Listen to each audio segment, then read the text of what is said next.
got to the Hadassah hospital, did any Israeli officials try to question you or try to detain you at all? No. I mean, try to detain me? I mean, I don't think that I had done anything criminal by being injured, but instead... Your dad came? My dad did come. He's a doctor here in the United States. And he spent the whole week there with me in the hospital, and a lot of people came to visit. I know that Naiman wanted to visit me, but she couldn't, of course. The woman who had first Yeah, I think that she is such a... I mean, she's a real hero. And she, you know, she's from Nabi Saleh, and because it's Area C and they don't allow a lot of the building permits in that area, there's a demolition order on her house, and she has to go through all this stuff where she is constantly fighting this and not getting, you know, and like so many Palestinians, not really getting a voice about it. And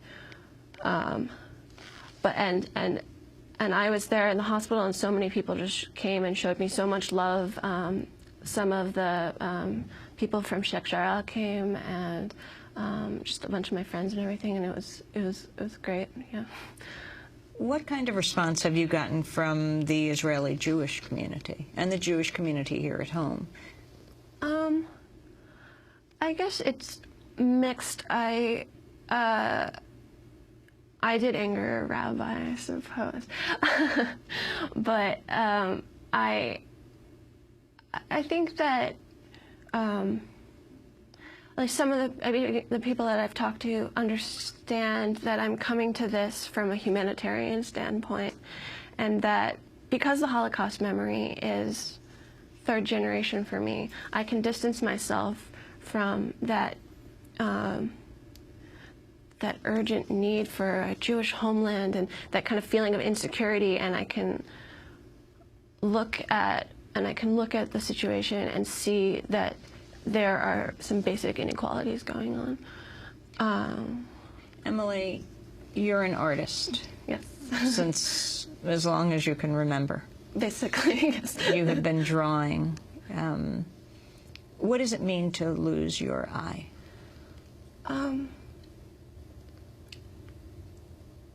I don't know. It's hard to pinpoint it. I'd always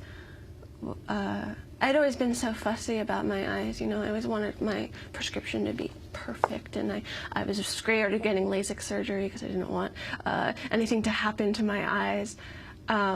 Because I am a visual artist. I'm always like observing things and drawing about what I'm observing.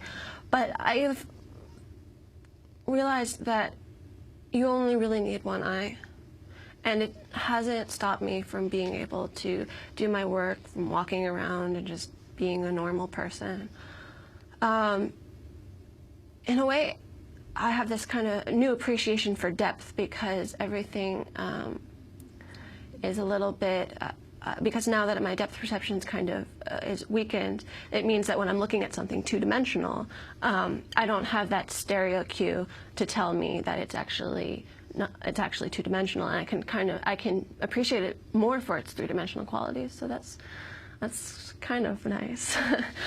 But today you're not wearing glasses, but no. You have painted over your glasses on the where your left eye was. Right. Describe your glasses to us.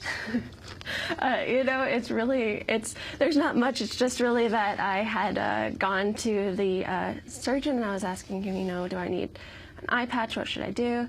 And he put tape over my glasses. And when the tape started to peel, and I tried to put it back on, I just said, yeah, whatever. And I took out some markers and just started doodling on them.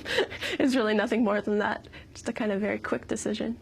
And you've had some differences with your surgeon in terms of long-term treatment, in terms of how you're going to deal with the loss of your eye in the future? I don't know. I mean, I guess for me, like, I understand that a prosthetic is only for cosmetic reasons, and I might still want to have one, but I guess I just feel like am not, that this is who I am, that I don't have two eyes, and I feel strange having the idea of people looking at me, looking deeply into my eyes, and me knowing that they're looking at a piece of plastic or glass, you know.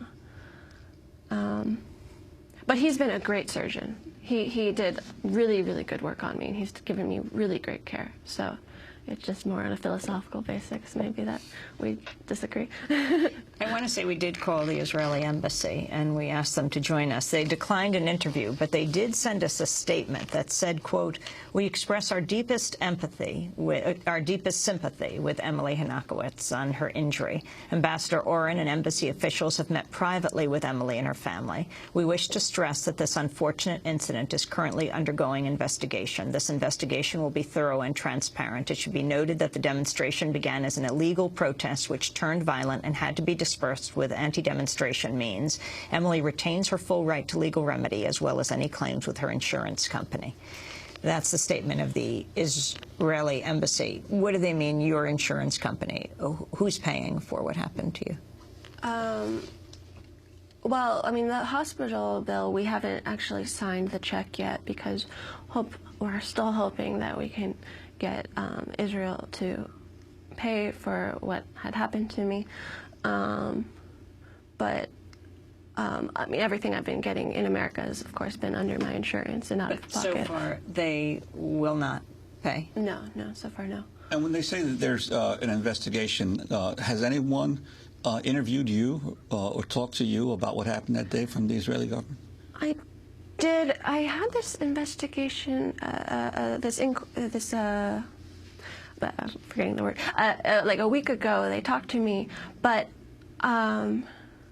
I don't know, it didn't seem very thorough to me because I was expecting that they would know, where were you standing, where were they standing, you know, how far were the border policemen from you. I thought those would be the kinds of criteria for the questions, but they seemed to be much more interested in why I came to Israel and how my time at Hadassah was, so I don't know, we'll see. Do you plan to return to Israel or the West Bank?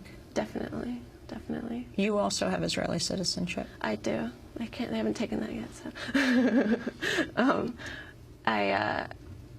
You know, my heart has been there, and now that I've been changed physically for my whole entire life, I have to go back there. It is part of me, you know.